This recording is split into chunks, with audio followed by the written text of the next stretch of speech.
Vamos falar de mitos.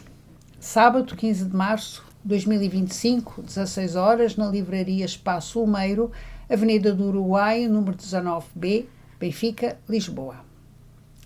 Apresentação do livro A Biblioteca de Apolodoro, um breviário de mitologia grega da época imperial, 2025, com a presença de José Ribeiro, editor, José Pedro Serra, autor do prefácio, Abel Pena, tradutor da obra.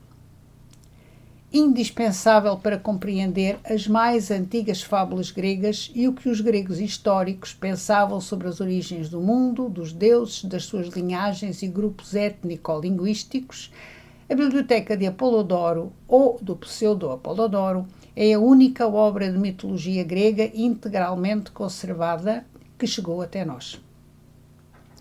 Composta por volta do século II da nossa era, a obra reúne um vasto corpus de lendas e mitos gregos que pretendem dar uma visão estruturada do universo mítico, desde Urano, céu, e Geia, terra, até à morte de Ulisses.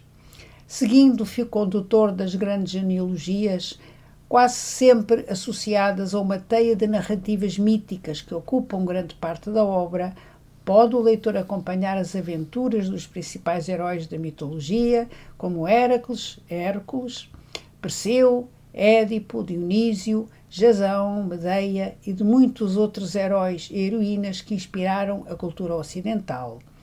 No entanto, a Biblioteca de Apolodoro não é um simples repositório de lendas e mitos, é como que o espelho de tudo quanto o imaginário humano é capaz de produzir, do mais irracional e monstruoso ao mais belo e maravilhoso. Obra de consulta fundamental para a história da mitologia grega e, ainda hoje, a fonte mais citada, a ela dedicou Fócio, patriarca de Constantinopla, no século IX, e seu primeiro leitor, este epigrama que não carece de elegância. Cito: a sucessão dos tempos podê-la-ás conseguir por meio da minha sabedoria e poderás conhecer os mitos antigos. Não os procures nas páginas de Homero, nem na elegia, nem na musa trágica, nem na poesia mélica, nem o busques na sonorosa obra dos poetas cíclicos. Consulta-me tão somente e encontrarás em mim tudo o que o mundo contém. Fim de citação. Mas a que biblioteca e a que autor se refere Fócio?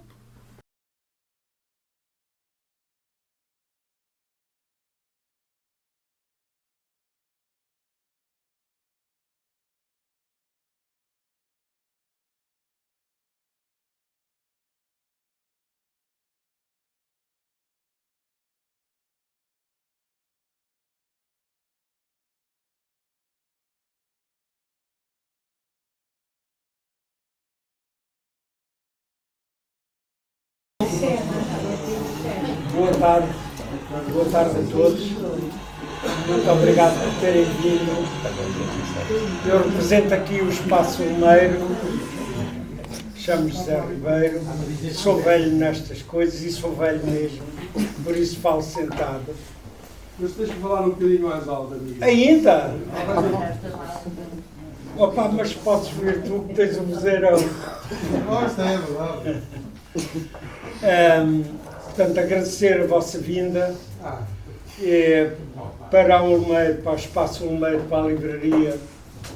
É um grande prazer estar aqui no lançamento de um livro de um grande amigo de há muitos anos, amigo destas coisas e de outras, o Abel, desta Biblioteca de Apolodoro. Portanto, o meu agradecimento ao Abel por ter escolhido o Ulmeiro para esta aventura. Um agradecimento muito especial também ao professor José Pedro Serra pelo prefácio e por estar aqui a apresentá-lo. Eu não vou falar muito durante muito tempo, como calculam. Estão aqui para ouvir falar do livro e qualquer deles sabe muito mais do que eu. O livro é de facto enfim, por um lado preenche uma lacuna que eu acho que não há nada tão tão antigo sobre a mitologia grega da época imperial, e enfim, é um tema que eu penso que nos interessa a todos. Acho que a melhor forma de o conhecermos é lê-lo. A leitura e o prefácio e a introdução são excelentes para percebermos alguma coisa do texto. O texto não é fácil. Não é fácil, ou pelo menos não é simples. Os deuses eram um bocado loucos. E se calhar os homens também, já na altura. Mas é um livro que merece ser lido e provavelmente mais do que uma vez é aquilo que eu terei que fazer para ver se chega a alguma conclusão e se aprende um pouco mais. Portanto, obrigado por terem vindo, obrigado ao Eubel, obrigado ao professor José Pedro Serra e obrigado a todos. A Olimeira é sempre este espaço de encontro, continuamos a fazer aqui muitas coisas, praticamente em todos os sábados haverá à tarde sessões para adultos. A Margarida, que está ali escondidinha, trata das crianças, tem um excelente trabalho com os miúdos das escolas. Passaram por aqui este ano em que estamos abertos, se calhar mais de 1000 crianças do bairro e das escolas todas. E, portanto, esse também é um trabalho importante, que é preciso que a leitura comece, ou pelo menos a promoção do livro da leitura comece quando as crianças são pequenas, e o contacto delas com os livros e com as histórias é fundamental para que mais tarde possam ser leitores. Porque sem leitores não há livros.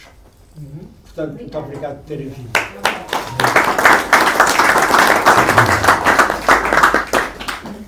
E agora? Agora passo a palavra aqui ao meu querido amigo, o professor José Pedro Serra. Deixa-me apenas apresentá-lo. Aqui posso ser apenas José Pedro. José Pedro Serra, meu colega da Faculdade de Letras, especialista e grande ironista, porque eu tenho muito respeito.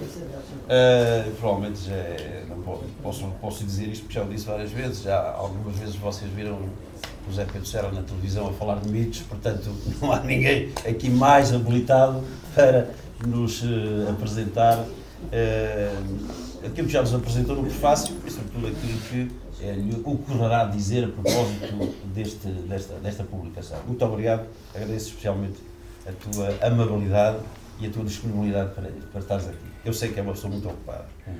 Eu é que agradeço, tenho o maior dos gostos em estar aqui. Em primeiro lugar, gostaria de agradecer ao Abel pelo convite para aqui estar, e gostaria de agradecer também ao Olimeiro, na sua pessoa, que julgo que fez um belo trabalho com a publicação deste livro. A razão da minha alegria em estar aqui é dupla. É dupla porque é sempre bom ter o gesto onde se tem a alma. Isso são circunstâncias que, na verdade, são privilégios de que algumas vezes nós dispomos. Estou aqui porque acho que, do ponto de vista científico e do ponto de vista cultural, isto é uma bela contribuição para a cultura portuguesa. E estou aqui também porque, junto a essa competência científica que verifiquei no texto, estou aqui também com a alegria de o poder dizer relativamente a um amigo que conheço de longa data, e reúnem-se, pois, esses dois aspectos. Por um lado, o valor cultural do livro e, por outro lado, a oportunidade de poder elogiar um amigo. E já estou numa idade também tão velha em que não se pode perder a oportunidade de admirar as coisas boas. É um pouco ao arrepio do que muitas vezes fazem os portugueses e do que se faz em Portugal. Elogiar o bom e o grande é também uma forma de levarmos a nossa própria alma à grandeza e à bondade. Bom, do ponto de vista científico, porque é que me parece que este é um livro importante? Porque eu não tenho dúvida em afirmar que a Biblioteca de Apolodoro é um dos mais importantes repositórios, se quisermos dizer assim, da tradição mitográfica, isto é, dos mitos e do modo como eles vão sendo reescritos ao longo do tempo. E assim sendo, começa por ser uma fonte da maior importância para o conhecimento da mitografia, isto é, da escrita dos mitos, e também da mitologia enquanto visão do mundo, compreensão do mundo a partir dos mitos. Ora, pela primeira vez em português que eu conheça, é dada à estampa, então, esta coleção de mitos que nos permite não apenas inserir as narrativas dos diversos mitos neste momento da época imperial, como nos permite depois, com mais conhecimento, fazer interpretações sobre os próprios mitos. E, portanto, o aspecto que, antes de mais, e numa conversa assim um pouco familiar como esta, o primeiro aspecto que eu gostaria de sublinhar é justamente este: o dar acesso ao público de língua portuguesa um texto que desempenha uma função primordial na transmissão da narração dos mitos. Mas o segundo aspecto, mais importante do que este, parece-me que é o de mostrar que não se trata de um capricho de classicista que levou a publicar este livro. Sabemos que o Abel é classicista, mas não é pelo simples intuito de uma erudição muito superficial ou profunda, mas de qualquer forma muito exígua no interesse cultural geral, que levou o Abel a publicar esta tradução. Qual o interesse, então, do ponto de vista cultural e mais alargado, qual o interesse da publicação deste texto? E aqui começo a entrar em dificuldades. Se o meu colega disse que sabia pouco dos mitos, o meu caso é um pouco pior, porque trabalho sobre os mitos há muitos anos e devo dizer que ainda não sei bem se os compreendi. E, portanto, é mais frustrante e ainda pior. Porquê? Porque, de facto, os mitos não são suscetíveis de definição. Os mitos são narrativas, de alguma forma, primordiais, formas primeiras que as sociedades e os momentos históricos encontraram não é bem para explicar, porque muitos dos mitos não são explicativos, mas para outorgar, para dar inteligibilidade ao mundo que nos rodeia. A questão central aliás, nas sociedades ditas primitivas, onde a mentalidade era estritamente mítica e, portanto, nem se poderia falar ainda de uma mitologia, de uma mistura entre mitos e logos, uma vez que o mito dominava completamente essas sociedades, o mito não tinha apenas, nem talvez primordialmente, a intenção de explicar o mundo, mas o objetivo de tornar o mundo inteligível, compreensível, outorgar-lhe um sentido dentro, evidentemente, dos princípios míticos de que dispunha. Ora bem, esse mito, essas narrativas primeiras, tiveram ao longo dos tempos muitos logoi, muitos discursos, muitas interpretações. A verdade, porém, é que as interpretações que se fizeram sobre o mito nunca esvaziaram por completo os respectivos mitos. Isto é, nunca foi possível reduzir o mito a uma explicação. Dou-vos alguns exemplos fáceis.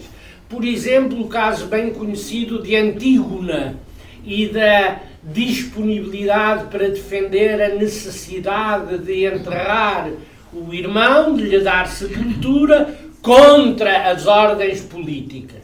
Pois esta narrativa serviu ao longo dos tempos ou para valorizar a piedade cristã, ou para atacar a brutalidade do tirano, ou para impor um princípio moral e ético que não é negociável com coisa nenhuma.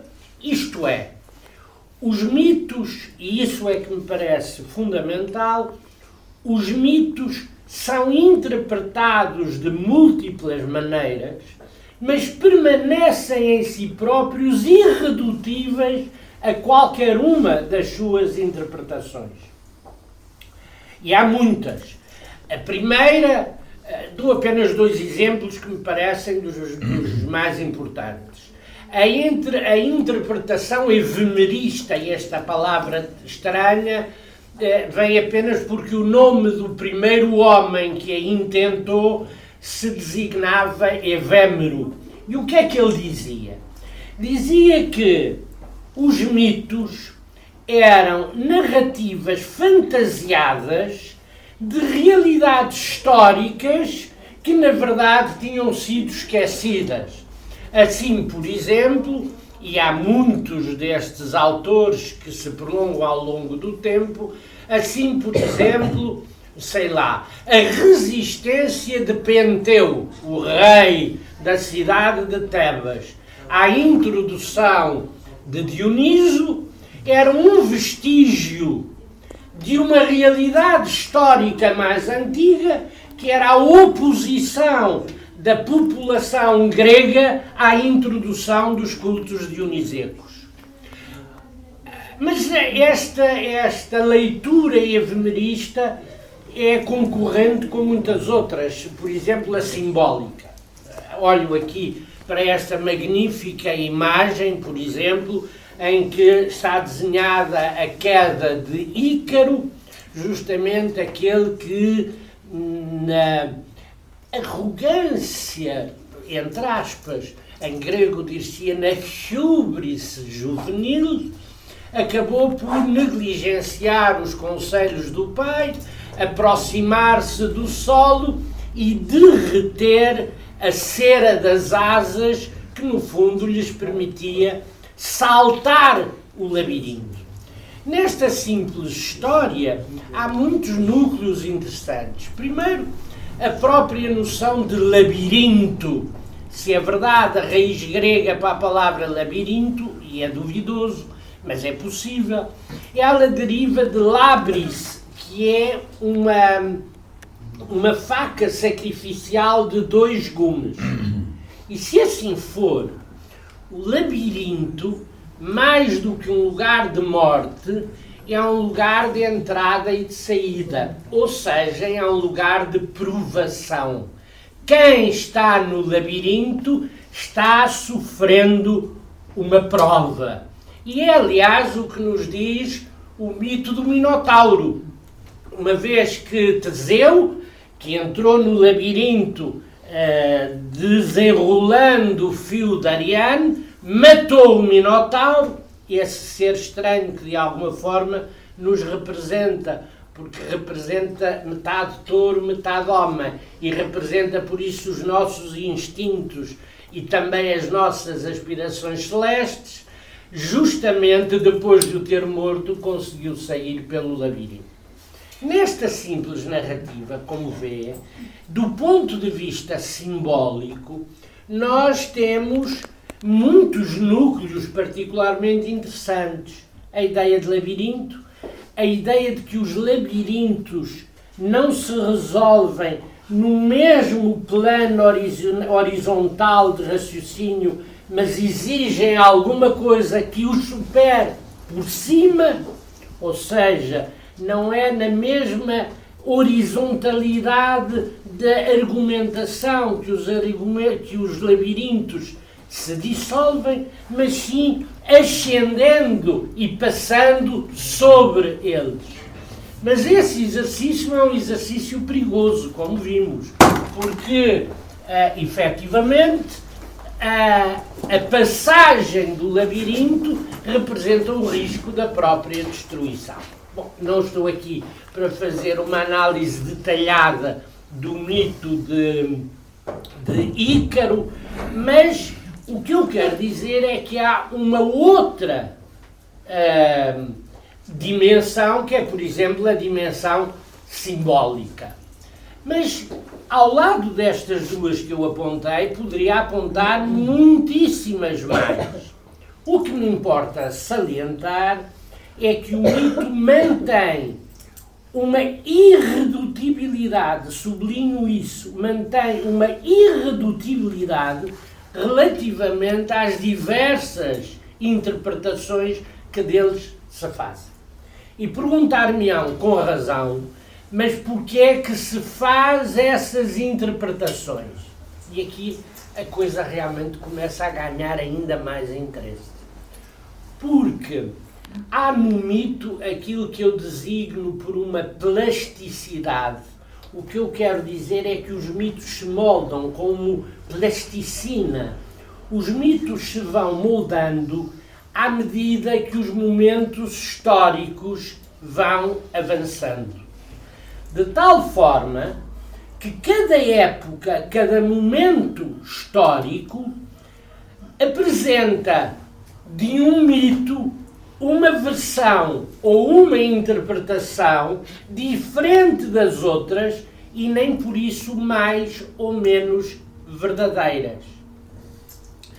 Se nós falássemos do ponto de vista individual, eu diria o seguinte: individualmente os homens sonham, coletivamente as sociedades constroem mitos.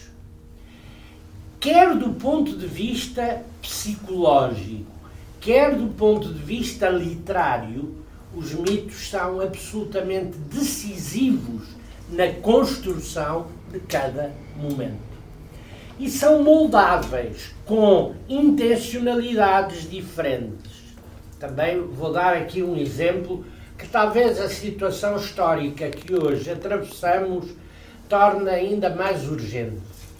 Um dos mitos importantes para todas as sociedades é o mito das origens. Porquê? Porque uma origem ou divina ou uma origem nobilíssima legitima a situação. Já na Grécia, a procura por genealogias que ascendiam ou a heróis ou a deuses era corrente para justificar a ordem política do momento. Mas não é só na antiguidade. No século XX, na época do nazismo, por exemplo, os sábios, é por isso que é sempre bom desconfiar dos sábios e dos cientistas e daqueles que muito sabem. Os sábios alemães inventaram uma coisa extraordinária. Até eles defendia-se, e defende-se ainda hoje, que um povo, de alguma forma, primeiro chamado indo-europeus, vindo das estepes russas, falando uma língua comum, se teria espalhado para a Índia, para a Península Itálica, para a Grécia e até para o norte, dando origem a raízes comuns nas diversas línguas, no latim, no sânscrito, no grego e até no alemão. Porquê é que se afirma isso? Porque as diversas línguas têm etimologias ou raízes de palavras que podem ser aproximadas e daí se inferiu que descendiam de um povo indo-europeu. Ora, descender de um povo que vem do Oriente e que depois se espalha por todos os sítios do Ocidente não agradava de modo nenhum a alguém que não apenas defendia a superioridade rássica dos germanos, como ainda por cima defendia a precedência dos germânicos e da cultura germânica perante as outras. E embora, na verdade, seja racionalmente impossível de afirmar que a cultura sânscrita é mais antiga que a cultura germânica, e embora seja impossível de afirmar que a cultura grega ou clássica não tinha chegado àqueles monumentos extraordinários, mas era posterior à cultura germânica, ainda assim, o que é que Hitler e, sobretudo, o Himmler, que era mais empenhado nesses esoterismos, não foi nada. São indo-germânicos que vieram, sim, do norte da Europa e que depois se espalharam pelos outros sítios da Europa e do mundo. Com este mito das origens, justificava-se uma ideia política de primazia de uma cultura sobre as outras. Neste exemplo que aqui dei, muito rapidamente, queria apenas salientar isto. A mitologia é, pois, um conjunto de narrativas que podem até ser sobrepostas e mais, podem até ser contrárias umas às outras, mas na verdade todas elas veiculam um modo de entendimento do real.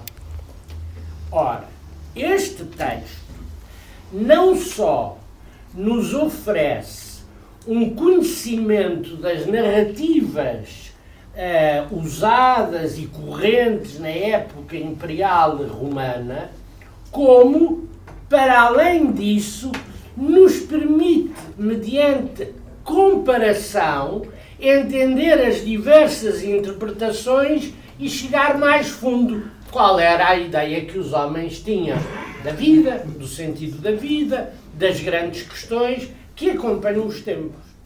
Bom, não quero tornar-me maçador, mas, e por isso não me vou alongar muito mais, é um perigo também darem a palavra a um professor, é sempre um perigo.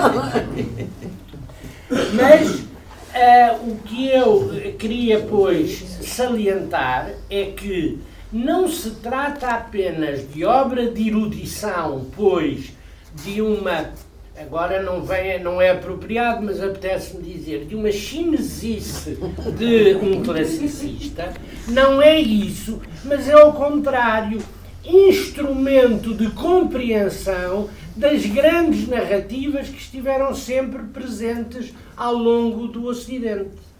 Eu sei que estamos numa época onde a tradição é muito mal entendida. É muito mal entendida porque tradição e tradicional significa, para a maior parte dos ouvidos, reacionarismo ou retrocesso. Nada menos próprio e conveniente. Tradição significa entregar um testemunho para que o outro faça a sua corrida. O modo como o outro faz a corrida depende dele. O que não é possível é começar sempre do zero. E isso é que não é possível. E numa época em que há, como me parece, não quero entrar em teorias de conspiração, não sei se é voluntário, se é involuntário, se há explicações, mas em que há uma espécie de amnésia consentida ou propositada, esse esquecimento parece-me presente, é muito útil regressarmos a estas narrativas para compreendermos não apenas o que o passado fez dela, mas como é que elas se encontram hoje presentes e de alguma maneira até, como se diz, desconstruí-las. Nos tempos que atravessamos, a minha única esperança, devo dizer, bastante débil neste momento, não quero ser pessimista, mas é bastante débil, continuo a achar que a grande esperança para as sociedades que querem viver livremente é o espírito crítico. Não há outra saída possível. É só mediante um afastamento entre aquilo que nos é dito e o nosso próprio exercício crítico que podemos ter alguma possibilidade de escapar às piores coisas possíveis. E se elas voltarem a acontecer, eu não tenho dúvida que vai ser muito pior do que foram no passado. Porque as capacidades técnicas não têm comparação com aquilo que foram no passado. E, portanto, era bom, a meu ver, e nesse sentido isto é também uma contribuição, que nós consigamos despertar o nosso sentido crítico, não apenas para um mero e superficial conhecimento do passado, não é isso que está em causa, mas para o entendimento de hoje, do aqui e do agora, do que está efetivamente em causa. E resta-me acrescentar que, traduzido de uma forma muitíssimo agradável, com a competência que o Abel tem no grego, tem ainda a vantagem, a meu ver, de ter uma introdução explicativa relativamente ao modo como se foi formando justamente esta obra e depois, para o leitor, a utilidade de um índice que me parece absolutamente indispensável e que lá está, porque evidentemente isto não é apenas uma obra para se ler como um romance, mas para se meditar e muitas vezes meditar-se individualmente sobre esta situação, sobre esta personagem mítica. Por tudo isso, acho que o Abel está de facto de parabéns. Muito obrigado.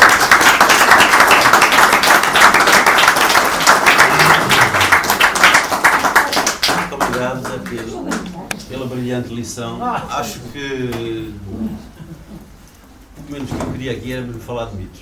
Depois disto, mas de qualquer maneira é obrigação, e eu faço aqui o papel do diabo, não é? Do tradutor, para dizer que isto é um livro impróprio para cardíacos, não é? Sobretudo, não digo a introdução e o prefácio, mas a tradução.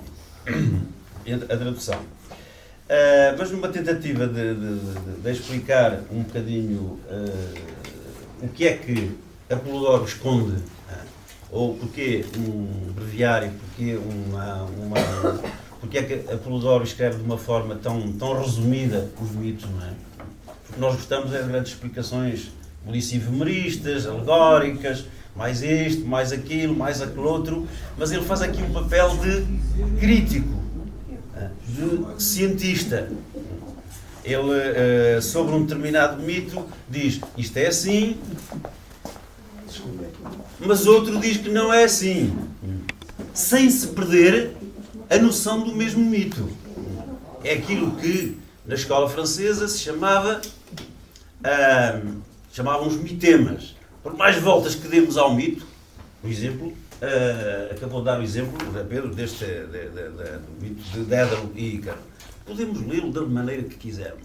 Podemos pô-lo Ícaro para cima ou em posição diferente. Podemos dizer aquilo que quisermos, representá-lo graficamente e iconograficamente de muitas maneiras, como sabem muitos dos colegas que estão aqui, mas há uma coisa que não se perde. Dédalo e Ícaro. Lá está. Parece um ADN que aquilo tem. O nosso ADN. Bom, mas antes de mais, tínhamos esquecido que ia agradecer, primeiro alguns agradecimentos prévios, agradecer à Ana Isabel, a minha mulher, que teve tanto trabalho a corrigir estes milhares de nomes, querem que lhe diga, isto tem mais de 1500 nomes, não é? Portanto, é para esquecer, não é? E só está aqui metade, no índice, só metade. Isto fora a outra parte toda, porque é impossível estar a baralhar isto tudo. Portanto, quis facilitar a vida às pessoas. Queria agradecer ao Zé Pedro, já por isto tudo, nem toda a gente sabe que a pessoa que temos à frente, não é? O homem culto, erudito, iluminista que temos à frente. Queria agradecer imenso ao Zé Ribeiro por ter abraçado este projeto e queria agradecer especialmente também ao meu filho que não está aqui presente e à sua empresa, a NB Clinic, que foi mecena, patrocinou esta obra, portanto está aí o NB Clinic, não é para fazer propaganda, mas é um grande orgulho na medida em que é um amigo com 30 anos e, no entanto, é um pequeno mecenas e é o que nos falta hoje no nosso país, são pessoas que, apesar de tudo, patrocinem a cultura, seja ela que expressão tiver, literária, artística, de todas as formas. E por isso, muito obrigado, mas sobretudo obrigado pela vossa presença. E ainda não acabei. Eu gostaria de dizer 2 ou 3 coisas para perceber o contexto da obra. E perdoem-me, porque aqui vou ser um bocado incómodo e menos claro e menos bonito.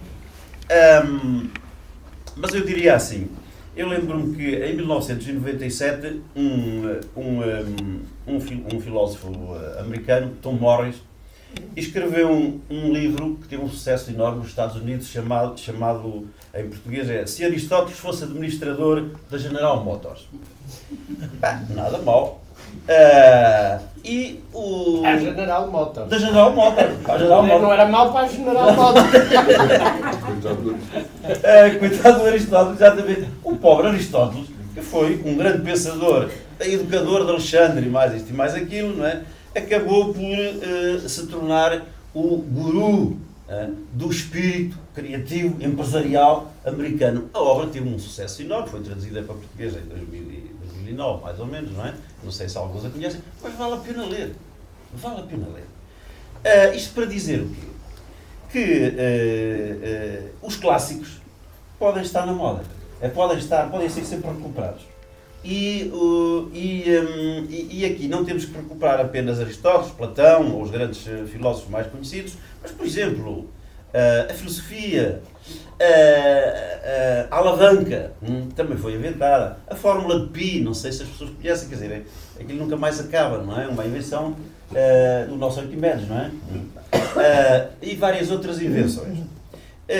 Mas eu acho que não há nenhuma outra invenção, outra criatividade, outra criação dos gregos tão forte, ou que tivesse marcado tão culturalmente o mundo europeu, refiro a outro mundo, o mundo europeu, como os mitos que ciclicamente nos visitam. Não é? Ora, e por isso eu ia começar desta forma a tentar perceber o espírito do livro. O que é o mito? Já aqui demos algumas explicações. Há uma pessoa que eu conhecia há muitos anos, chamado Michel Certeau, que dizia assim: o que faz o lugar é a sua relação que tem com a lenda, mas o que faz o mito é a forma como se conta. E eu vou começar por contar um mito, um bocadinho. Quando o meu filho era pequeno, eu costumava contar histórias de mitos. Só que, para o adormecer, ele, em vez de adormecer, acordava, não adormecia, não é? Queria mais, e mais, e mais. Ao outro dia, contava-lhe outra história, contava-lhe a mesma história, mas com uma variante exatamente como faz a Polidoro. Só que ele olhava para mim com os olhos muito abertos e disse: "Ó pai, mas não foi assim que tu contaste o outro dia. Então, e aquele ponto, e aquele ponto, e aquele ponto?" Ora, temos aqui o que é um mito. Um mito é uma história para ser contada, que exige, que tem por base, é uma história contada, portanto, uma narrativa oral, uma memória e uma transmissão, ou se transmite através de um público. Portanto, são estes 3 elementos que fazem o mito na Antiguidade. Depois, passado alguns séculos, em 750 aproximadamente a.C., com a introdução da escrita na Grécia, do alfabeto grego, do alfabeto fenício e adaptado ao grego, os mitógrafos, que já aqui falámos, aqueles eruditos que reúnem os mitos, começaram a reunir todo esse conjunto, todo esse montão de histórias que circulavam oralmente nas diferentes comunidades, e construíram um gigantesco corpus de mitos que quase todo ele desapareceu. E o que faz a Polidoro é procurar reunir isso de fragmentos desses mitógrafos que tinham desaparecido. Repare, não é costume na Grécia Antiga, se não me engano, estão aqui 2 grandes colegas meus que podem perfeitamente intervir quando tu quiseres. Não é costume os autores citarem-se a si próprios, citarem outros. Ora, o que faz a Polidoro, ele cita 20 autores. É uma barbaridade. A dizer, este disse assim, mas este disse assim, este contou mais esta história, este contou mais esta história, que é isto justamente a plasticidade e a variedade do mito. Portanto, a Polidoro não é um canónico. não segue o cânon religiosamente, ortodoxamente, não é? Ele introduz e, portanto, não quer que os mitos sejam lidos ingenuamente. É aquela história e não é mais nenhuma. Não. Quer que as pessoas olhem criticamente para os mitos e o leiam de uma forma variada. Bom, mas aqui no início, para explicar um bocadinho, o início do livro é um bocadinho complicado. Porque a primeira palavra, frase que está na obra, é que fala-se de o céu como soberano do universo. O céu, Urano, em grego. Soberano do universo.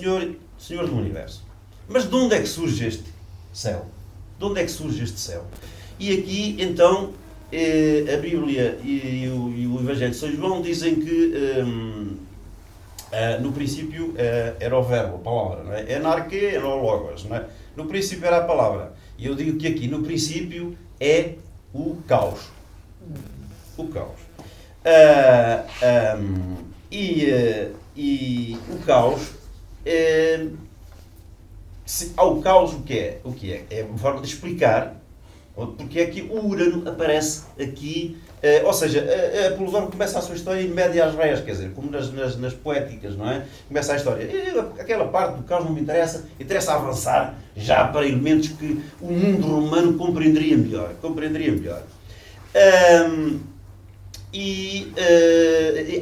o caos o que é? É o vazio, o vácuo, o nada, não sei se é o nada, mas é pelo menos um abismo. Não tenho outra forma de traduzir a palavra caos. Não é? Mas depois desse caos surge a Terra-mãe, Gaia, ou Geia, como quiser chamar. A Terra-mãe. O que é a Terra-mãe? É uma plataforma gigante sobre a qual homens, animais, seres vivos podem andar, pousar os pés, andar à vontade e em segurança.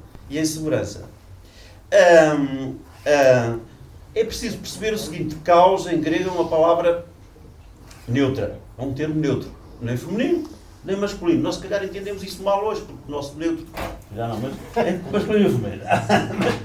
Mas talvez se venha a entender melhor no futuro. Não é? É neutro, portanto não há, enquanto que Gaia é um termo claramente feminino, caos é neutro. Portanto, a Terra, uma coisa gigante, encontra-se sombria, negra, enorme, uma superfície, ou montanhas, ou não sei, não sabemos, não é? Mas não tem elemento para se reproduzir. Então o que é que ela faz?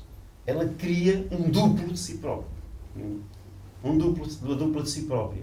E gera, por geração espontânea, gera Urano, o céu. Só que, para a sua desgraça, o céu é tão grande como a Terra. O céu cola-se à Terra, sobre aquela plataforma. É como se ele não largasse a mãe, o seio da mãe. De maneira que, ainda por cima, tem uma atividade sexual extraordinária. O Urano está sempre a fecundar Gaia, que já é o elemento masculino. E então, o Urano, a Terra, vai dando frutos, fica prenha, não é? É isso que se diz, não é?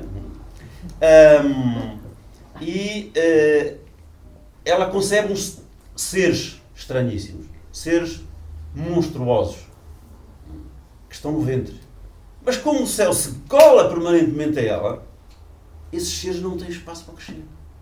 Não são autónomos, não são independentes, não são eles próprios, não têm identidade, não é? São seres monstruosos. Como calculam aqui é tudo gigante, não é? Seres monstruosos, não é? Portanto, a Terra asfixia. E esboça-se aqui um princípio de revolta. Mas quem são esses seres? E depois, para percebermos então porque é que a Polidoro começa com Urano. Esses seres quem são?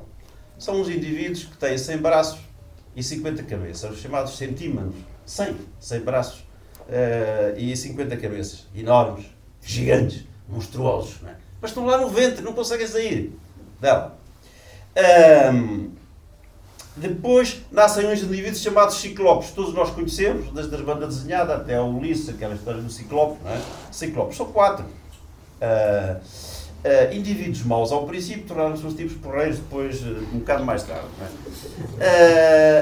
Os ciclopes têm um único olho na frente, está bem descrito já aqui em Apolodoro. Não é? Esses ciclopes formam a chamada confraria dos ferreiros. Se lembram-se daqueles metalúrgicos que descem lá embaixo, não é? O que é que eles têm aqui, não é? É uma lâmpada, um olho, não é? Portanto, é como o ciclope. Portanto, são os patrocinadores, os patrões, não é? Os padroeiros das metalurgias e das metalurgias. O que é que eles fazem? Apoderam-se ou exploram a terra, os bens já da terra, como o Trump quer fazer com as terras raras, não é? As terras raras, e produzem autómatos, robôs e mais. O raio, mais a luz e uma coisa extraordinária, a arma secreta, que será a arma secreta deles e de Zeus, o raio fulminante. A bomba atómica, será a bomba nuclear, não sei, qualquer coisa assim, não é? Portanto, hão de reparar aqui que o tema da luz nasce com os ciclopes. Isto é só para tentarem perceber como seria muito mais interessante escrever, se calhar, um texto, descrevendo assim as coisas, como fez o meu colega, não é? E descrevendo assim do que a forma abreviada, extremamente resumida, com que o faz Apolodoro. Bom, isto quer dizer o quê? Quer dizer que no mundo não há fatalidade. Nada é inelutável. Tudo tem uma solução. No fundo, é isso que esta primeira parte da história, da mitologia, quer significar. Bem, mas o problema levanta-se sempre. Ela gera os ciclopes e depois gera os titãs. Isto para passar rapidamente. Titãs, como a palavra indica, temos a impressão que são seres também gigantescos, não é? E dentre esses titãs destaca-se um indivíduo que é o mais jovem de todos, Cronos, não é? O Cronos, não é? Cronos, filho de Diabo. Gaia continua com o mesmo problema. A gerar filhos cada vez maiores, que precisam de autonomia, que precisam de sair do seio da mãe, da casa paterna, de fazer a sua vida, não é? E então dá o seu primeiro grito de Ipiranga, de guerra, não é? Meus amigos, filhos, revoltai-vos contra o vosso pai, Urano, libertai-me desta asfixia e desta violência e desta violação permanente, não é? Mas os titãs, curiosamente, tiveram medo, assustaram-se. Estão ali agarrados ao seio materno. Nós, titãs, não. Mas há um ousado, o mais novo de todos eles, o Cronos, que diz: não, eu vou revoltar-me contra o meu pai. Primeira revolta contra o pai. Bom, e Geia dá-lhe, fabrica da terra uma foice de aço e Cronos, isto dito, parece que estou a falar para crianças pequenas, desculpem lá, para agarra na foice e castra o pai, Urano. A partir daí, o céu abre-se à luz, ao oceano, há um grito de liberdade, só que só que a castração do Urano tem uma consequência que Cronos não previu. É que das gotas do sangue, do sêmen, digamos, dizem que caíram no oceano, na Sicília, não sei se será na Sicília, nasceram as irinhas. As irinhas são seres vingadores que perseguem os homens, no caso dos seres humanos, no caso sobretudo do matricídio, e portanto nasceram alguns seres com más intenções, não é? Mas também nasceu Afrodite. Até se diz que, Filomena, diga lá, diz que Filomena é uma especialista nestas coisas, nasceram da espuma simbolizando, portanto, o sêmen de Bom, para terminar esta parte, e acabo esta parte, o Cronos tem uma característica. Ele gosta de poder, de dominar. de reinar. E, portanto, quer eliminar tudo o que o possa vir a prejudicar o seu contra ele. E então ele começa a devorar todos os filhos que nascem de Reia. Entretanto, ele casa com Reia e começa a devorar todos os filhos que nascem de Reia. E de repente Reia fica grávida outra vez de quem? De Zeus. Ela foge para Creta e dá à luz, finalmente, Zeus. Numa gruta. Isto de uma forma simplificada. E nasce nesta história de Cronos, o tema da gula.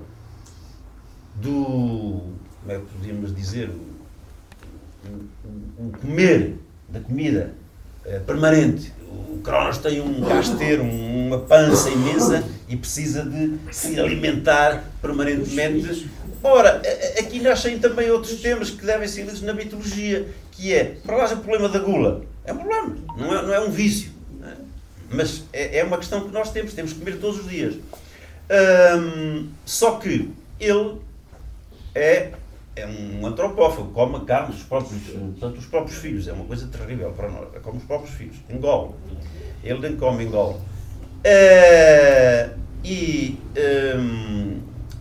Enquanto que os deuses não comem carne nem pão, comem ambrósia e o néctar, não é? É o alimento dos imortais.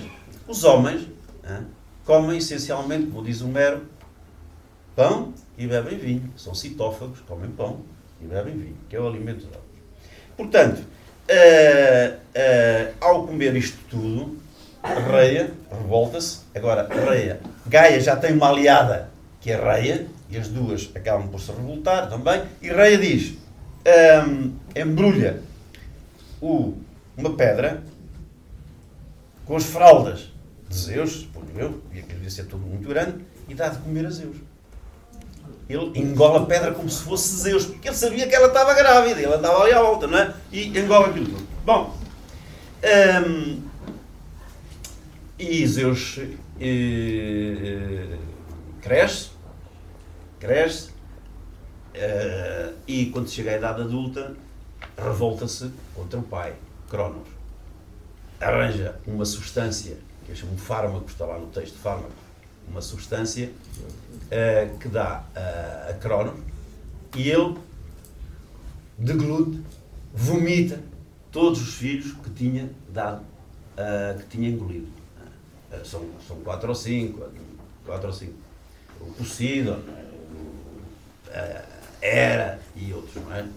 E, portanto, essa substância tinha propriedades, que são propriedades eméticas. Não é?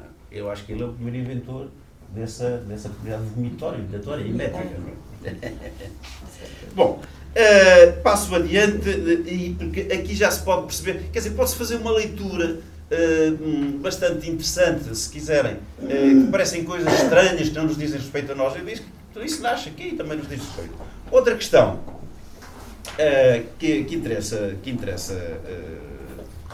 passarmos à atualidade. Apolodoro vive no século I, no século II. Está bem definido, século II. O que ele quis dizer ao escrever esta obra é que a mitologia circulava fortemente no século II, estava na moda, não é? Estava na moda. Desde o século I, que era assim, com Virgílio, com as metamorfoses de Ovídio, que estava na moda. Mas era preciso dizer que havia uma comunidade muito grande, muito forte em Roma, de origem grega, helenizados, que não eram necessariamente gregos, vinham da Síria, do Egito, etc., helenizados, e Apolodoro era um desses gregos helenizados, que terá conhecido Roma, não é? Conhecido Roma, e se aliou a uma certa intelectualidade que lá havia, não é? Que lá havia. Os intelectuais em Roma eram quase todos de origem grega, e escreviam em grego. O grego era, na altura, uma língua como seria hoje, digamos, um bocado o inglês. Exatamente. O inglês. E, portanto, todo o homem culto falava grego. O imperador Augusto também, não é? E segundo se sabe, não é? falaria até outras línguas, não é? E, portanto, ele quis dizer que, meus amigos, vocês têm uma história, mas nós também temos uma história, os gregos, não é? E para mostrar que naquele Império Romano tão grande, era preciso expandir a cultura, dar a conhecer a cultura e também a cultura grega.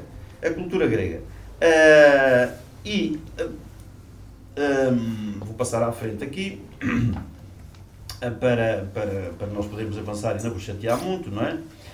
E é por isso que Apolodoro introduz na sua biblioteca muitos elementos orientais. Parece que não estão lá, mas está. Ao falar de Sarapis, ao falar de Cadmo, ao falar daquelas fugas para o Egito, não é? Ele está a introduzir muitos elementos mais orientais, como fizeram os órficos, por exemplo, não é? As teorias, explicações de Orfeu, Órficos, o filme Orfeu, não é? Sobre as narrativas órficas, sobre as origens do mundo, que também são muito orientalizantes e tudo isso. E também quis dizer uma coisa. Estes heróis de que nós falamos aqui, que vocês romanos falam de Enéas, sim, mas também falam de Ulisses, falam de Diomedes, falam disto, falam daquilo. Estes heróis gregos têm uma história, não caíram do céu. Têm uma origem, uma genealogia, e aí as grandes genealogias. Depois, têm uma família, têm um nome e têm uma identidade.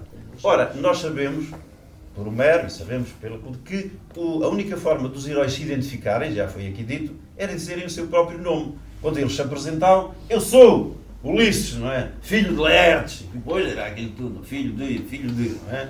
Filho de. Portanto, era o seu BI, se quisermos, o seu cartão de cidadão que tinha, era a forma de se apresentar. Aqui até há uma história engraçada, que é Ulisses com Ulisses e Polifemo, que era contada mais adiante ali na obra. Né? Ulisses e Polifemo, quando se encontraram na caverna, quando na caverna o Polifemo chega, que era um ciclope, e diz, encontra uns homenzinhos ali por baixo e tal, e olham para aqueles seres minúsculos, engole uma quantidade deles, não é?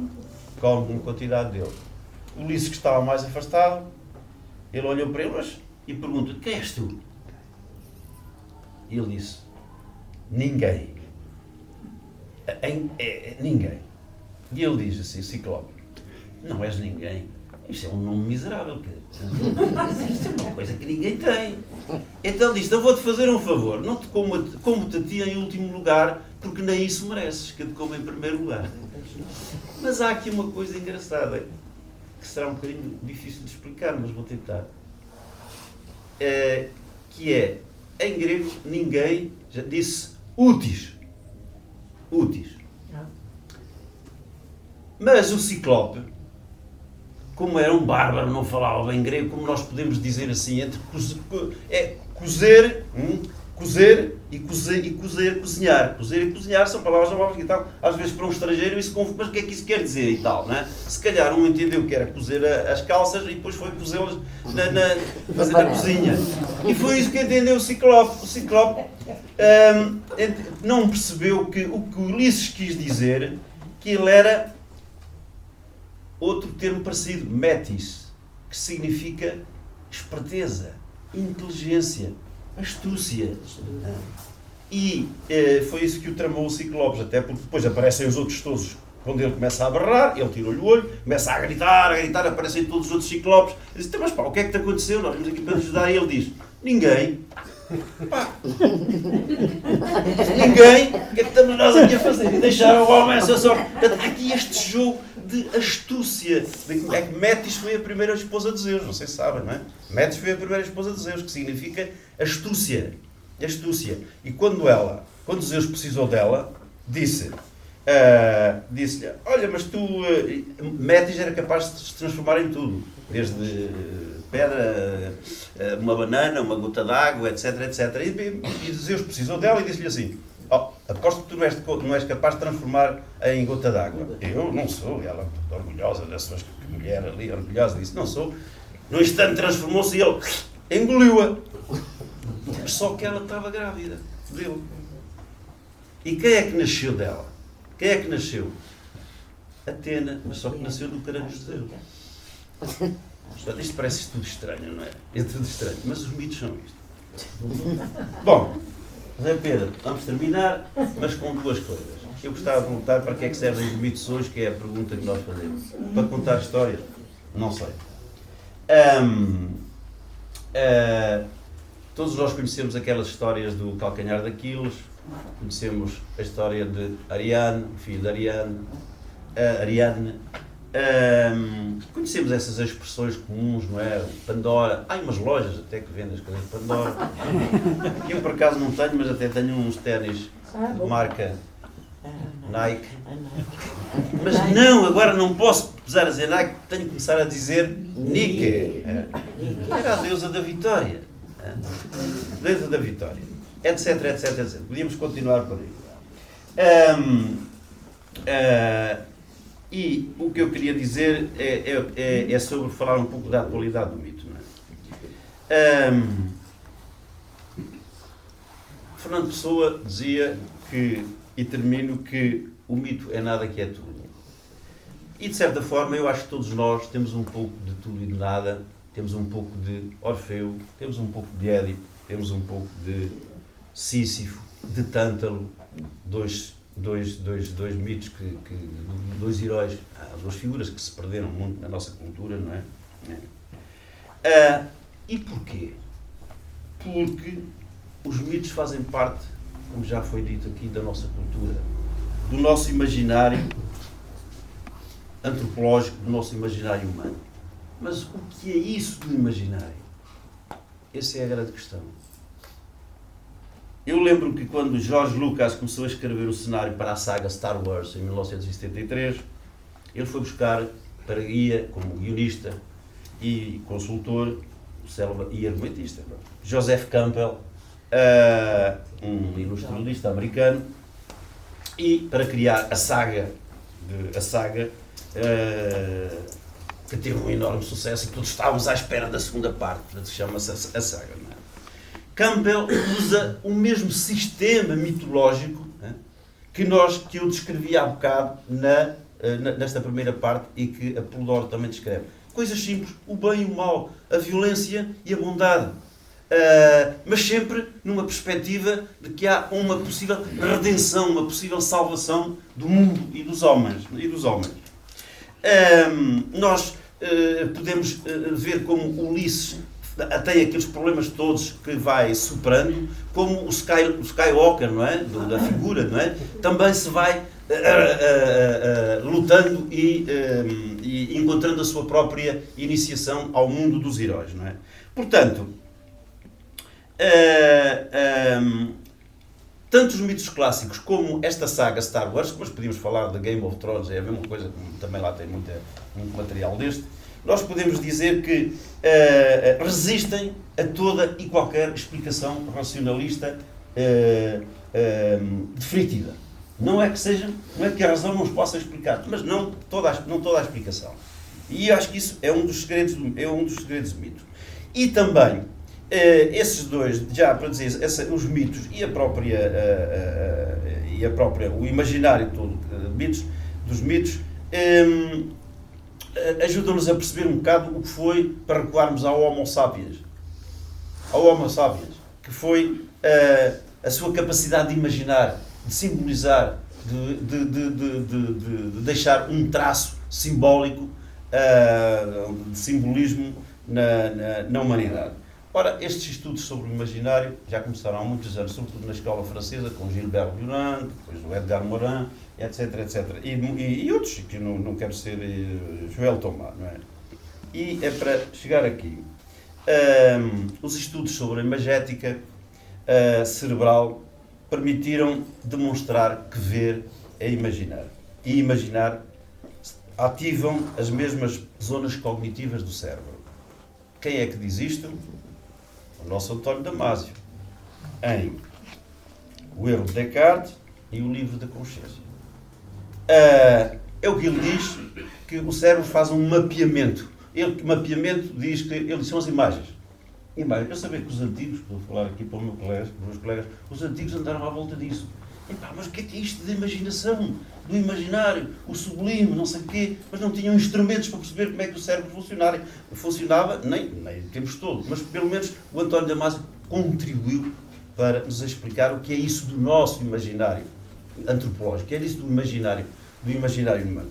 Portanto, hoje, as próprias neurociências interessam-se por todo esse sistema mitológico, por definição, e por definição também da condição humana, é um sistema do imaginário sem o qual não podemos viver sem ele. Morremos provavelmente. Dois temas. Eu já disse que terminava. Tenho algum tempo? Tens. Um tempo. Ninguém protestou. Não, mas é para terminar. A escritora Lídia Jorge, numa entrevista ao Expresso, olha, faz agora um ano, 26 de janeiro de 2024, ela dizia assim: estamos a voltar aos mitos antigos. Este é o tempo de Prometeu, é também o tempo de Orfeu. Dois pilares da nossa construção, da nossa sociedade ocidental. Prometeu roubou fogo. Fogo é uma espécie de sperma puros, não é? É uma semente, a chama, o fogo, com o qual os homens podem comer comida cozinhada. Mas isto é importante, porque passa-se de uma sociedade do cru ao cozido, como dizia Levi-Strauss, o cru, no cru e no cru. É, muito bem. Muito cru e cru. Portanto, isto é um salto na evolução humana. Não é? Só que o fogo é preciso alimentá-lo. Não se pode deixar apagar. Ao longo da obra, a palavra fogo existe numerosas vezes. Não é só nesta história de Prometeu, que aliás é uma história muito pequena, não é? Como a Apolodoro, não é? Nós sabemos como Tétis mergulhou Aquiles, e por falamos do calcanhar de Aquiles, era a única parte que não foi pelo fogo, não é? Uma senhora chamada Alteia tinha um tição, escondeu o tição porque era preciso preservá-lo dentro de uma caixinha, não é? E o marido morreu quando o tição se extinguiu, chamado Meleagro, também se conta aí a história. Uma senhora chamada Deméter, a grande mãe, mergulhou um dos seus filhos adotivos, não era dela, filhos adotivos, mergulhou permanentemente no fogo, sempre no fogo, para o tornar, porque era humano, para o tornar imortal. E por aí fora aparece sempre este tópico, este tema do fogo. Quanto ao Orfeu, temos o tempo da música, das artes, dos mistérios. Houve quem associasse o Orfeu ao bom pastor dos Evangelhos. E sei lá se não é. E há quem diga até que São Paulo teria sido iniciado ao orfismo e ao pitagorismo como modo de revelação de alcançar a beatitude celeste. A verdade é que o Orfeu e Jesus, ou Cristo, tiveram os dois a mesma experiência. Ambos desceram aos infernos. Orfeu desceu aos infernos para buscar Eurídice, não é? A sua mulher. E Jesus também desceu aos infernos para a salvação dos homens, não é? Para a salvação dos homens. Portanto, há aqui sempre paralelismos que se podem fazer. Outra escritora que eu queria chamar a seja, estou a falar só de português. Não sei se conhecem, a Cláudia Lucachel. Escrevia há tempos também um artigo subordinado ao tema "É preciso imaginar Sísifo feliz". Ela foi buscar esta frase a Albert Camus, ao mito de Sísifo, não é? E ela diz que ela explora a trágica imagem de Sísifo, da sua ascensão, a sua queda, não é? O homem carregando aos ombros aquela pedra, aquele pedregulho que lhe volta sempre atrás, não é? Mas ela o que distingue Sísifo dos outros heróis é a sua capacidade de aceitar, por um lado, a condenação, de facto ele foi condenado por um crime que cometeu, não é? Por um crime que cometeu, mas por outro lado, a morte com dignidade e sem nostalgia. Finalmente, um último autor que eu vou evocar aqui é um artigo publicado no Público de 1 de março, que toda a gente deve conhecer aqui, Miguel Esteves Cardoso, não é? Que escreve uma lição de dignidade. Diz ele: acho que a discussão entre Zelensky, Trump e Vance na Casa Branca vai ficar na história e até na mitologia humana como uma lição de dignidade. E depois ele fala de uma posição, que ele se encontra numa posição bicéfala na Casa Branca, mas que passa a tricéfala, porque elas são três, não digo três. E esta evocação de uma entidade bicéfala, que nós conhecemos, Hecate, mas também não interessa agora falar disso, mas de uma entidade tricéfala, recorda-me claramente o cão Cérbero, que estava lá embaixo no Hades, não é? E que Hércules foi resgatar, não foi resgatá-lo com muito boa vontade, mas foi obrigado no último, 12º e último trabalho de Hércules.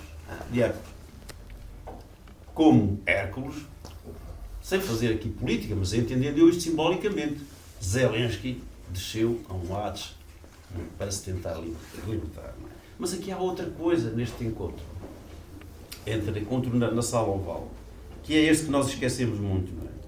Que é a xenia, a hospitalidade.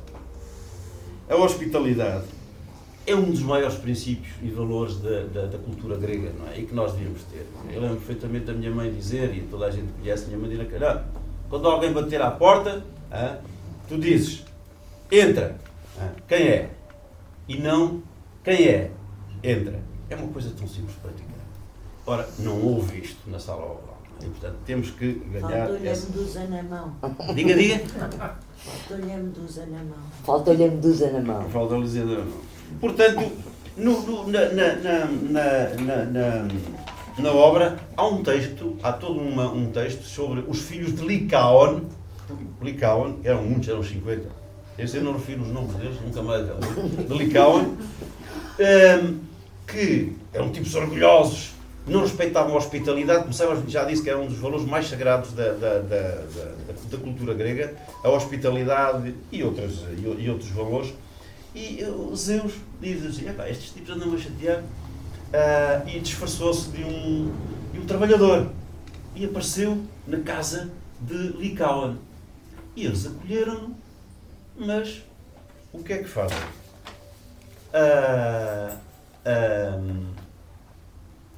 Matam um jovem que lá havia, que era de outra etnia, fazem uma comida com a carne, cozinham-no e servem-no a Zeus. E foi aí que Zeus destruiu a casa de Licaon. Até dizem que foi isso que o irritou.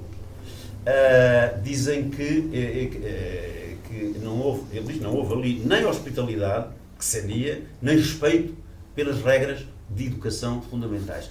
E dizem alguns mitógrafos que foi por causa deles que Zeus que se deu o dilúvio dessa casa de Licaon. Portanto, e no fundo é isto que há para dizer. A contestação aos mitos houve desde sempre. A leitura de diferentes mitos houve desde sempre. Eu só quero dar aqui um pequeno exemplozinho. Como sabem, a Guerra de Troia foi por causa de Helena. Para os que não sabem. Helena estava casada com Menelau.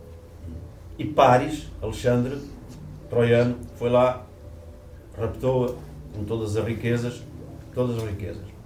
E face a isso, os gregos, Agamemnon e tal, desencadearam uma guerra, a Guerra de Troia. E há uma peça de Eurípides, chamada Helena, que aborda este tema. O que é que diz Eurípides? diz que os gregos não lutaram por Helena. O que os gregos tiveram a lutar durante 10 anos foi por um fantasma de Helena, uma nuvem. Agora imagina como é que eles reagiram a isto. Claro, tudo Aristófanes, não é? Aquilo, os gregos ficaram chateadíssimos, porque durante 10 anos os gregos lutaram, morreram em vão e lutaram por uma nuvem. Então onde é que estava Helena? No Egito, na praia, com Proteu, onde mais tarde ele vai buscá-lo. Outro exemplo, já noutro mundo, é no mundo, na época no século II, um contemporâneo de Apolodoro, chamado Clemente de Alexandria. Clemente de Alexandria escreve uns Protréticos, uma obra, é um tipo extraordinário, um tipo inteligentíssimo, conhece a mitologia toda, mas ele era de Alexandria, portanto também tinha os seus deuses. E desfere um violento ataque à mitologia grega, mas vale a pena ler a obra, porque ele faz comparações e conhece muitas coisas de Apolodoro. Até se diz, aliás, que a datação de Apolodoro teria que ser mais recente, porque há vários aspectos mas eu não vou abordar isso tecnicamente, não interessa, vários aspectos aqui na obra que têm em paralelo, correspondem a Clemente de Alexandria, não é? E, portanto, o que significaria que Apolodoro nem seria bem do século II, mas talvez até do século posterior. Portanto, em suma, em tempos de crise identitária, são os mitos que inspiram e fecundam o nosso imaginário cultural e societário, não é? Nós sabemos que os mitos estão ligados a situações associadas a ritos, a iniciáticos, a coisas sagradas, a religiões, como bem sabem por Mircea Eliade, por exemplo, e James Hillman. Mas com o tempo muitos destes rituais desapareceram. Só não desapareceram os mitos. Porquê? Graças à sua plasticidade, como acabou, graças ao seu poder meta-histórico e metafórico, e eu penso que isso que é o grande segredo para a sobrevivência dos mitos. É esta sua capacidade de se transformar, de darem origem a várias leituras, a várias interpretações, às vezes até contrárias, mas não desaparecem. Os mitos, como eu costumo dizer, voltam sempre. Obrigado e desculpa.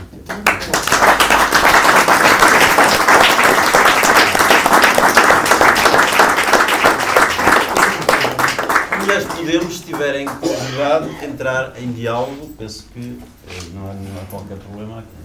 Não quero poder fazer tempo ao meu colega. Não há problema.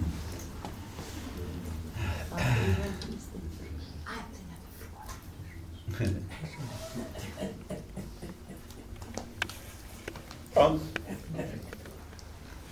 Tudo envergonhado. É? Tudo envergonhado. Não, que isto é uma matéria muito séria, portanto, deve-se fazer perguntas. Tu farta-te de rir. Já agora, só para introduzir um bocadinho de... Filomena, obrigado. Isso não é ecológico.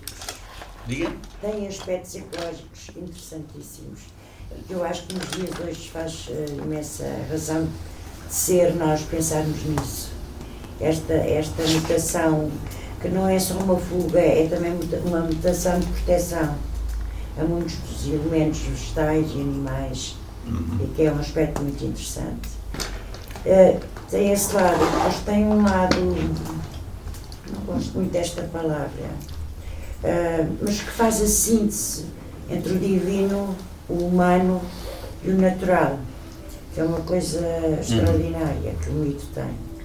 E que não vejo nenhuma religião, apesar dos franciscanos terem tentado, de algum modo, ver na natureza uma expressão também do divino, mas não vejo coisas tão fortes como a sacralidade dos carvalhos, ou das histórias dos ciprestes e dos não sei quê, como faz a mitologia, de facto. Portanto, também é um aspecto protetor da própria equilíbrio, que é um equilíbrio que é entre o cá e o cosmos, não é? Porque lá em cima também estão outros deuses. Outros seres, claro.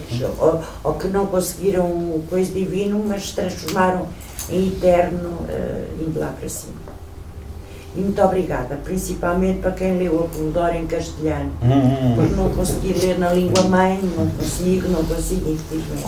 Eu até podia contar, até lhe podia dizer sobre isso, sobre as histórias engraçadas.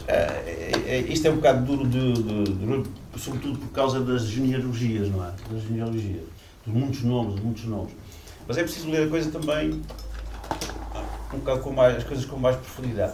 Mas até gostava de referir a essas coisas, histórias. Tem muitas coisas práticas ali. Há um inventor, foi um inventor da serra, não é? Um inventor da lira. E a propósito da lira, há lá dois irmãos. Eu vou contar isto como se fosse para pessoas, de uma forma simples. Há lá dois irmãos, mas nós temos um problema tremendo de habitação. De habitação. Eles discutem dia a dia, não há casas e tal, não é? Pois eu conto a história de dois irmãos chamados, um chama-se Zeto e outro Anfion. Eram dois irmãos que tinham atividades diferentes. Um era pastor e o outro era um tocador de lira. Tocador de lira. Foram expulsos da terra deles. Foram para outra terra, portanto tiveram que criar uma cidade. Bem, mas criar uma cidade como? Com o quê? Como? E então ele sugere criar uma cidade da seguinte forma. O pastor criou um plano da cidade. Fez uma planta feita em pedra, a cidade em pedra. Mas como é que vamos levar a pedra para lá? E Anfion disse, não há problema nenhum. Eu tenho uma lira magnética. E começou a tocar a lira e as pedras e a construir a cidade. Imaginem se nós tivéssemos essa lira de Anfion magnética hoje, como seria fácil o problema da construção da habitação. Bom, isso é só uma pequena história. Bem, para perceberem que aquilo não é só tão duro, para a obra. Eu peço desculpa, se calhar estou a falar no início, eu cheguei uns minutos atrasado, mas pode-me dar uma definição de mito? Por causa de Pedro, dou-lhe a palavra. Se calhar estou a falar e por isso. Não posso, justamente. Vamos lá Deixa-me tentar. explicar que a palavra é muitas vezes utilizada e, por vezes, eventualmente, de forma conceptualmente errada. É verdade, mas essas variações semânticas fazem parte da própria história da palavra. Se nós formos à raiz etimológica da palavra, que é aliás difícil, porque ela pode provir de meute ou de mute, e pode significar uma espécie de palavra dita ao ouvido de outra. E daí se alargou para narrativa ou expressão. Mas isso é muito difícil depois de definir, porque o mito é certamente uma narrativa, ou seja, uma história. Repito que aquilo que me parece essencial no mito é o facto da palavra transmitir uma inteligibilidade do real. Não é tanto a explicação como nós hoje entendemos, é ao contrário, alguém que está dentro do universo e o mito inteligibiliza as relações do homem com a natureza, com o universo, etc. Só que à palavra mito sucede uma outra palavra não menos importante e da qual é impossível também dar uma definição, que é a palavra logos. E que logos, que se liga a uma raiz leg, que quer dizer justamente dizer, ou pensar, ou palavra, significa, pois, uma ordem também de inteligibilidade do real, mas de outra ordem que não é da narrativa mítica. Daí, de resto, na história da filosofia surge um momento particularmente crítico, que é a da passagem ou do diálogo entre o mito e o logos. Normalmente aponta-se o momento dos pré-socráticos, onde a realidade começa a ser percebida a partir de uma outra forma. Desde esse momento, o mito ou é valorizado como uma forma específica e própria de dizer a realidade, ou é muitas vezes interpretado como uma espécie de fantasia ou patranha ou de historieta que não merece nenhum crédito. E essa dicotomia atravessa, no fundo, toda a história do pensamento e da filosofia. Por exemplo, para o positivismo do século XIX e para Augusto Comte, o mito é uma história de homens primitivos e de crianças. Tal como as crianças contam disparates e depois, quando chegam à idade da razão, se transformam num saber mais sólido, racional, assim a humanidade passaria por um primeiro estádio onde o mito era uma forma infantil de entender o mundo. A verdade é que essa explicação se tornou ela própria mítica, porque não resolveu nada. Isto é, alguma coisa subsiste desse modo irredutível do mito e da sua presença.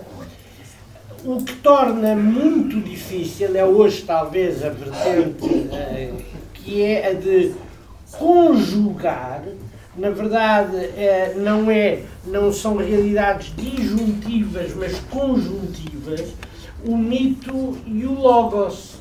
O próprio Platão, que utilizou o mito muitíssimas vezes, talvez o tenha utilizado nos momentos em que o discurso racional era impotente para dizer ou para se referir a realidades que à dimensão racional escapam. E por isso, o facto do mito não ser definível é ele próprio característico da realidade do mito. Muito bem, muito obrigado.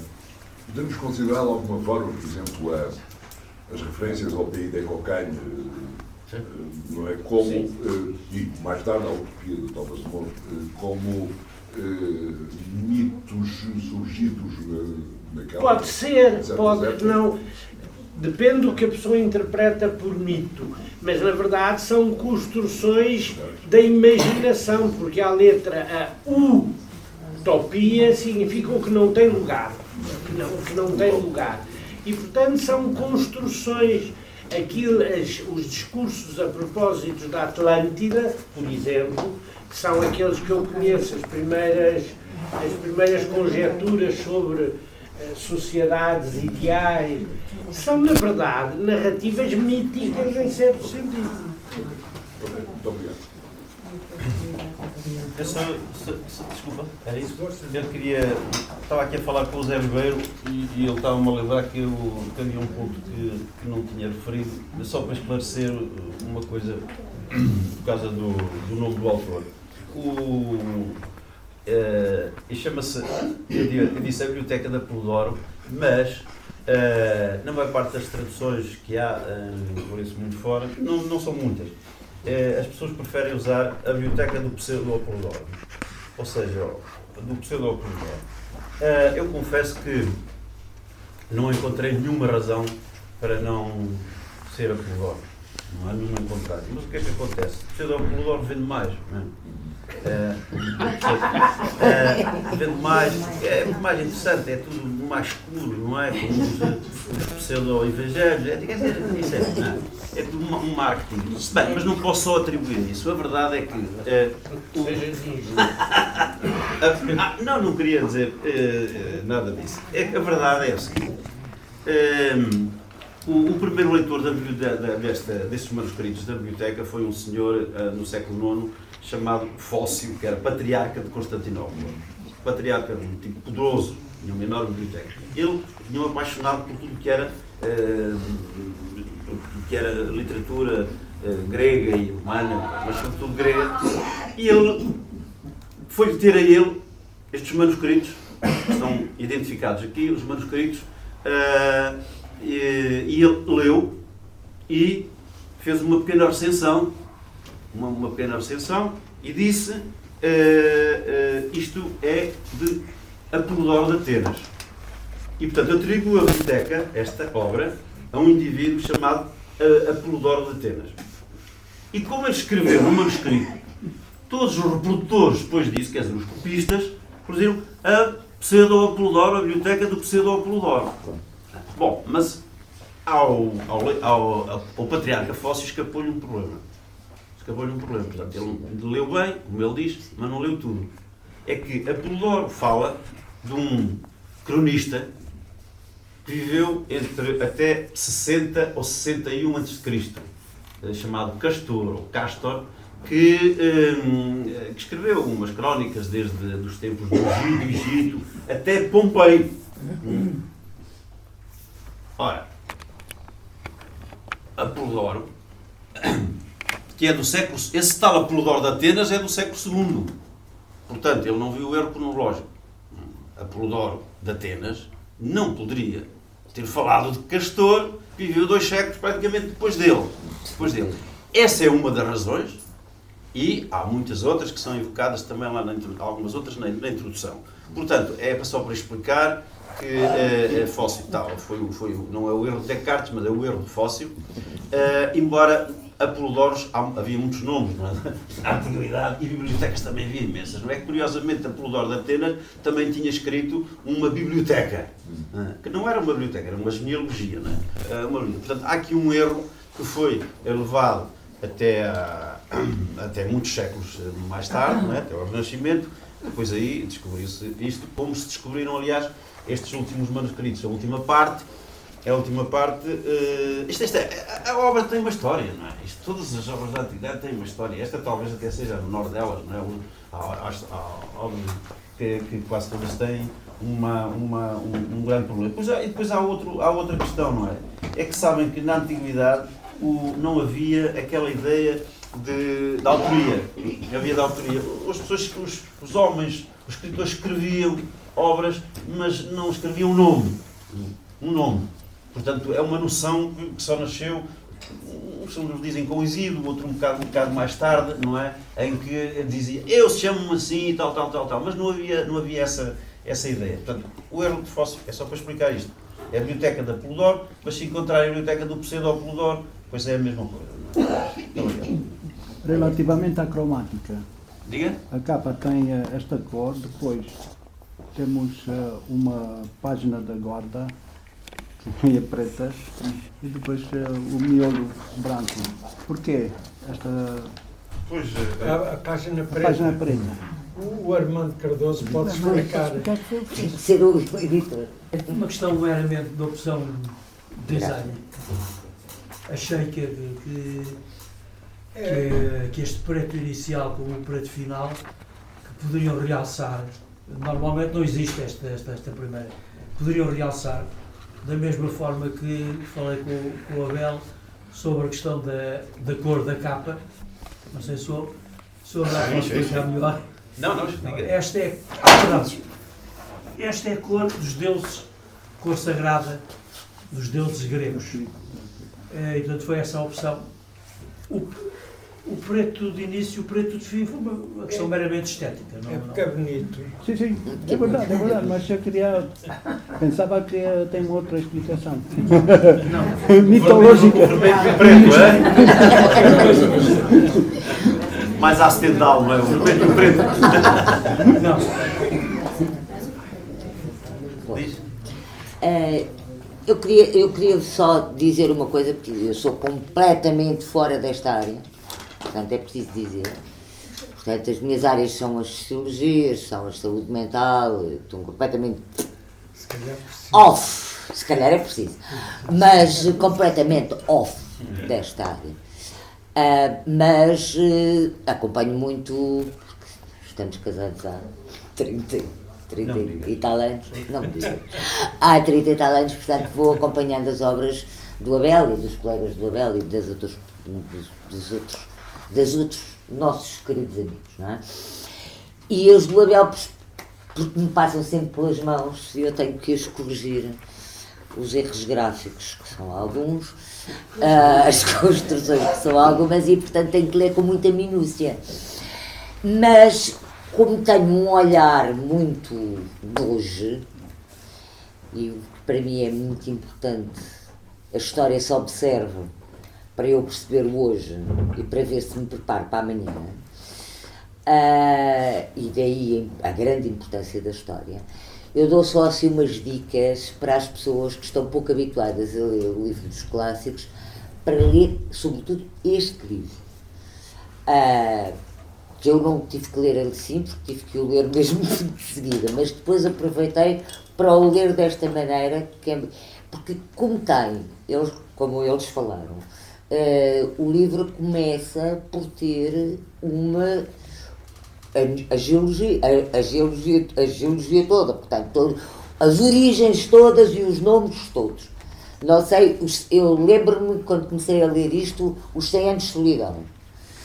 Para mim foi logo os 100 anos de solidão. Aquele Aureliano que a gente chega para 10 páginas, já não sabe quem é o pai do Aureliano, o filho do Aureliano, que são todos Aurelianos.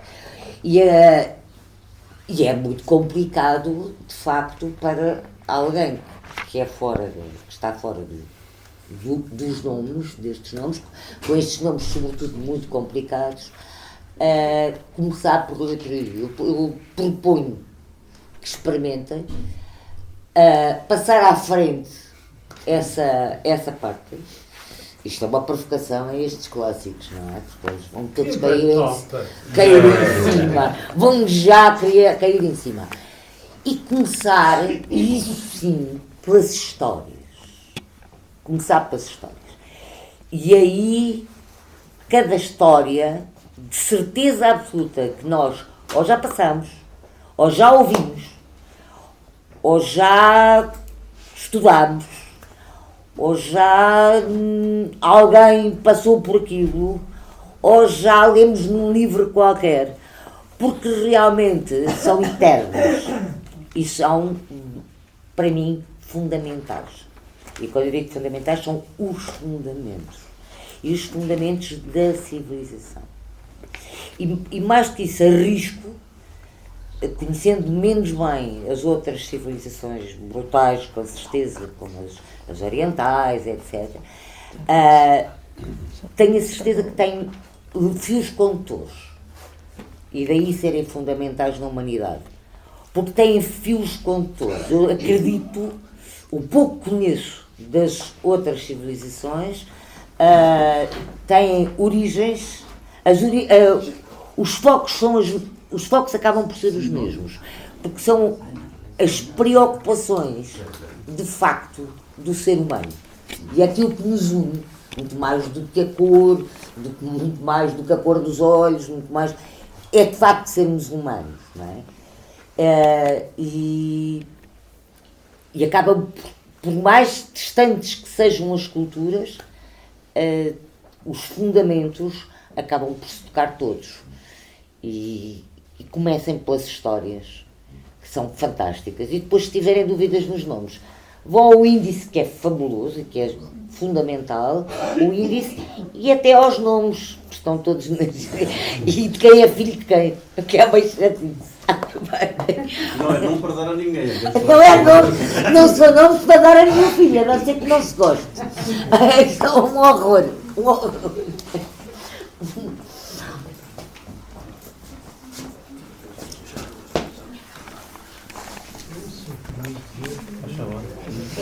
É um conselho. Claro, sabes que uma outra causa é o facto dos Zeus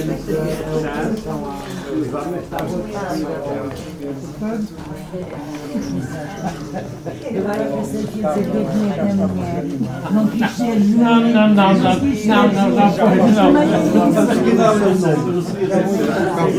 Não.